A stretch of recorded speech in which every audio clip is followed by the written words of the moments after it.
na ako dyan para pagpunta ko sa hindi tayo kay Eddie ah. Hindi tayo punta ko.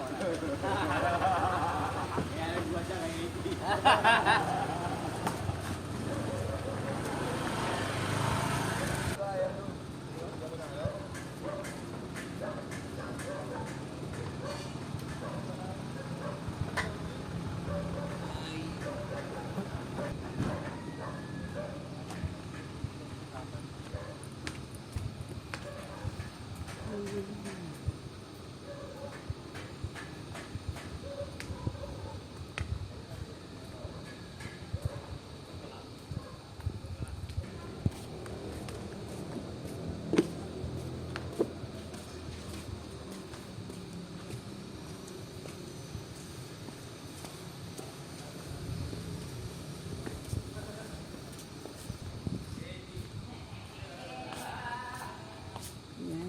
Nilagyan natin ng mga kama,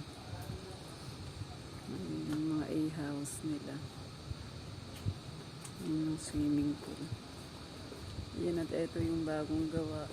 Dito natin ilalagay yung i-deliver nating mga beds. Hindi pa tapos. Yan, ang ganda ng pool nila. Tapos may mga kwarto din doon. Yan yung function hall.